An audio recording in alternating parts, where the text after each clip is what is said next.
pardonner, c'est bien. Mais on fait comment? Et parlons-en. On a tous en nous des blessures qui nous font mal. Et on aimerait bien pouvoir s'en débarrasser, comme ça.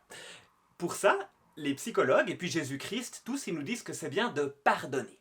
D'abord parce que ça nous fait du bien à nous-mêmes. Seulement voilà, pardonner, ça prend du temps. En fait, comme pour le deuil, le chemin du pardon comporte plusieurs étapes à parcourir, un peu comme dans une chasse au trésor. Et ça, c'est pas mal parce que j'ai trouvé une carte de chasse au trésor. Et souvent, on va traverser ces étapes du pardon sans en avoir conscience. Et quand on n'arrive pas à pardonner, il se peut qu'en fait, on soit bloqué à une de ces étapes en chemin. Et là, ça peut aider d'avoir une carte au trésor des différentes étapes du pardon pour pouvoir retrouver son chemin. Ça tombe bien, j'en ai trouvé une. C'est pour ça qu'aujourd'hui, je vous propose de regarder les étapes du pardon. Il y en a plusieurs, alors le nombre varie un peu selon les spécialistes. Et le but aujourd'hui, c'est pas que tu les apprennes par cœur, c'est plutôt, le but c'est d'avoir une situation où toi tu te sens bloqué et de t'aider à faire un pas en avant pour pouvoir aller à l'étape suivante. On va traverser 12 étapes. Ah, comme les 12 travaux d'Astérix. Oui, bon, j'ai pas fait exprès qu'il y en ait 12. Hein. Je t'invite à penser à quelque chose qui t'a blessé, qui te blesse, et que tu n'arrives pas à pardonner. Ou peut-être simplement, pense à quelque chose qui t'a blessé, parce que c'est vrai que parfois le pardon, il apparaît même pas au loin sur notre ligne d'horizon. Et pour chacune des étapes qu'on va parcourir, regarde en toi si c'est bon, si c'est ok, si cette étape-là, elle est ok, ou bien si c'est là que ça coince. Et ce qui est important, c'est pas ta tête qui doit répondre, c'est ton cœur qui doit répondre. Parce que la blessure, elle, normalement, elle n'est pas dans ta tête, elle est dans ton cœur. Ok? Alors, la première étape, c'est décider de ne plus souffrir, arrêter l'agression et décider de ne pas se venger. Premier point, l'agression doit cesser. Si Jean-Alphonse me torture tous les jours, pour que je puisse lui pardonner, la première étape, c'est qu'il ne me torture plus. Peut-être qu'une bonne discussion, ça va permettre de régler ça. Et dans les cas les plus graves, peut-être qu'il faut prendre de la distance, voire fuir, se mettre à l'abri, en sécurité. Et porter plainte, si nécessaire. Ça n'empêche pas le pardon, mais ça permettra que justice soit faite. En parallèle, dans cette première étape, je dois aussi renoncer à la vengeance. La vengeance, ça a l'air bon, mais en fait c'est une escalade de la violence en cercle vicieux.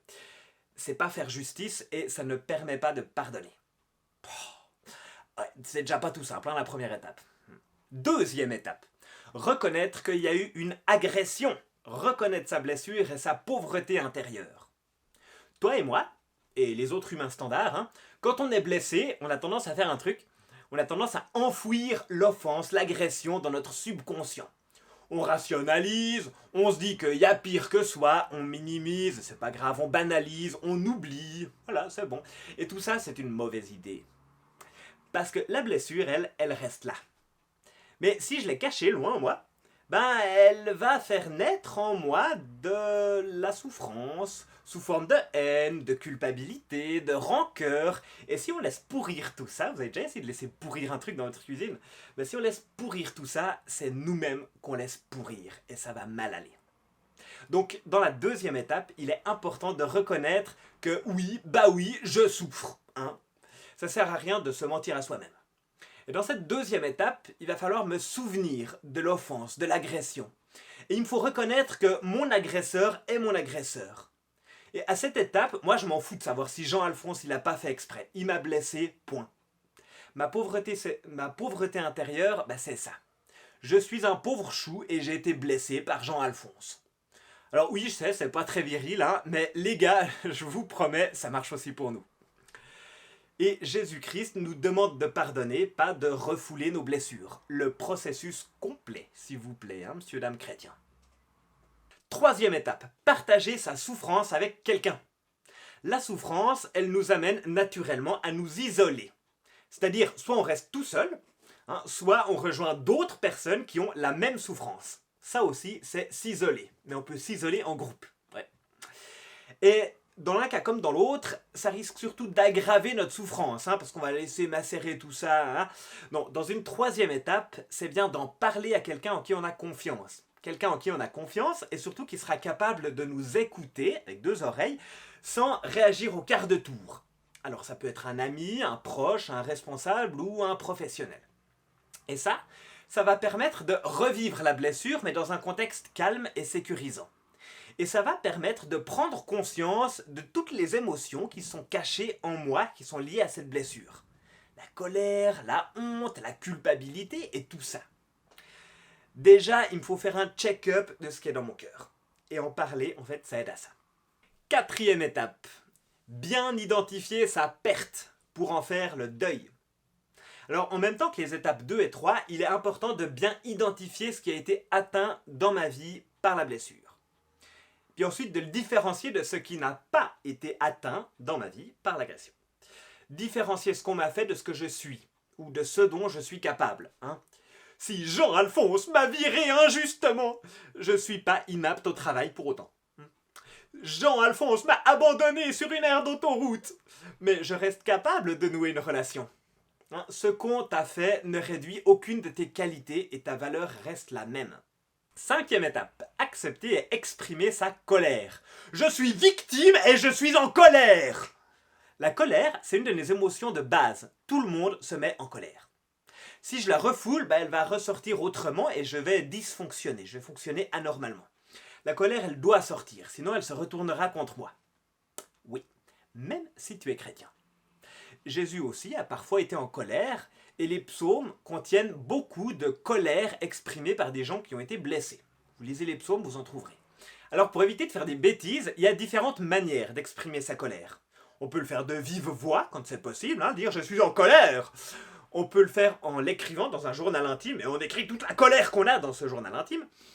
On peut le faire avec un thérapeute. On peut le faire aussi, je sais pas, en allant crier dans la forêt, là où il n'y a personne qui t'entend, je suis en colère!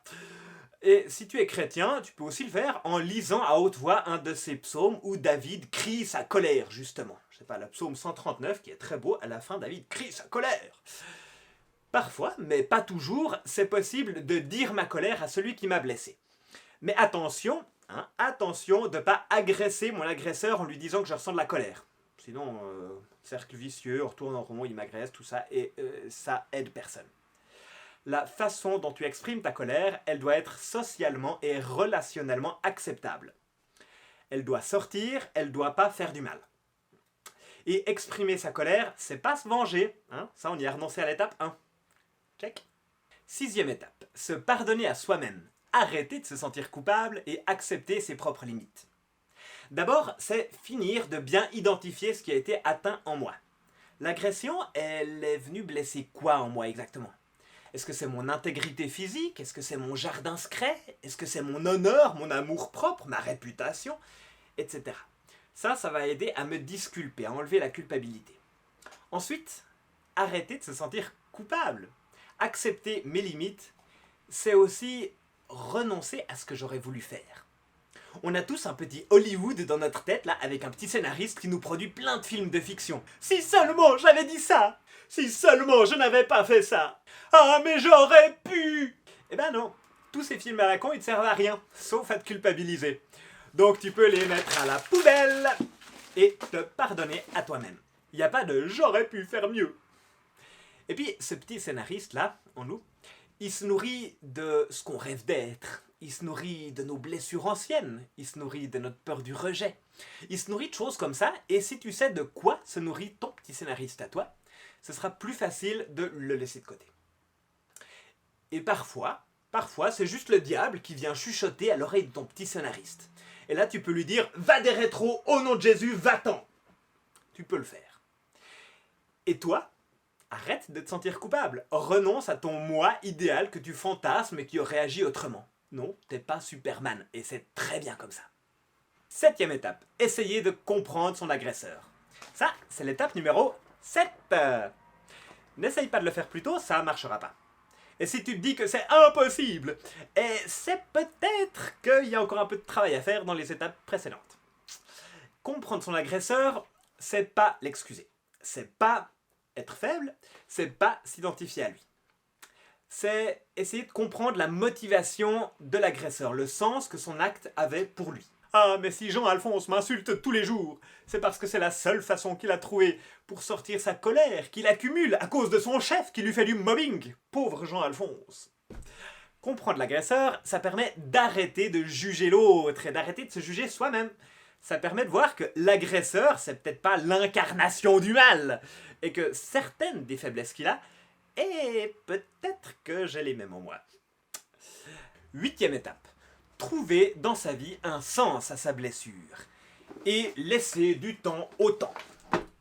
Je peux découvrir du sens à la blessure que j'ai subie. Ça peut être en retirer quelque chose de positif. J'ai appris quelque chose, je me connais mieux, je dépends moins du regard des autres. J'ai appris à dire non. Ça peut être autre chose encore. Il paraît que tout concourt au bien de ceux qui aiment Dieu. Mettre du sens à ce qui m'est arrivé. Et surtout, il y a juste besoin de temps. Comme quand je me fais une blessure à mon corps, si je me coupe, il faut du temps pour que la plaie cicatrise. 9e étape, se savoir digne du pardon, vivre la grâce du pardon et surtout laisser du temps au temps. Le pardon doit s'imposer de lui-même. On ne peut pas le forcer ou décider que voilà, c'est fait. Il faut laisser le temps nécessaire.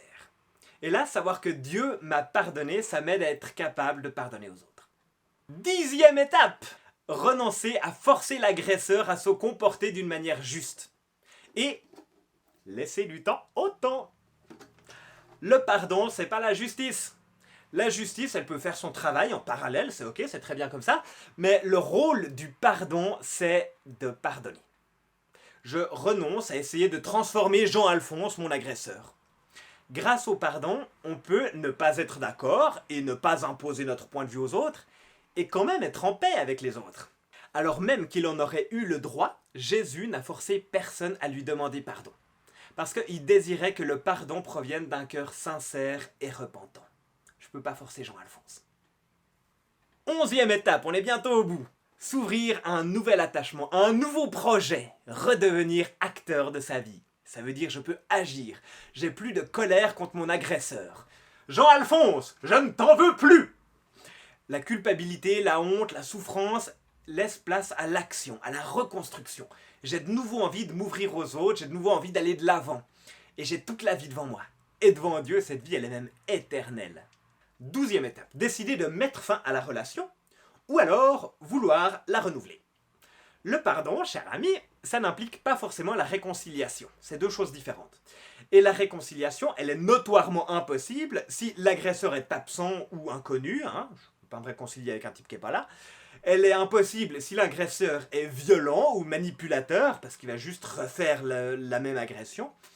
Et elle est impossible aussi si mon agresseur, de son côté, il n'a pas choisi de se repentir ou s'il ne reconnaît pas qu'il a été mon agresseur. Et par ailleurs, la réconciliation, c'est pas juste refaire comme avant. On change les règles de la relation. Parfois, après la réconciliation, la relation, elle devient plus superficielle. Et on garde un peu plus de distance avec l'autre. Ou parfois, la relation, elle devient plus profonde et plus solide. Et ça dépend de chaque situation. On ne peut pas dire en avance. Et le pardon, sans réconciliation, c'est aussi une option qui est ok. Ça s'appelle juste le pardon. Voilà pour les 12 étapes. Et toi, est-ce que tu as encore en tête cette situation où tu as de la peine à pardonner? Alors je te souhaite d'arriver à faire un petit pas en avant pour pouvoir franchir l'étape où tu te trouves actuellement.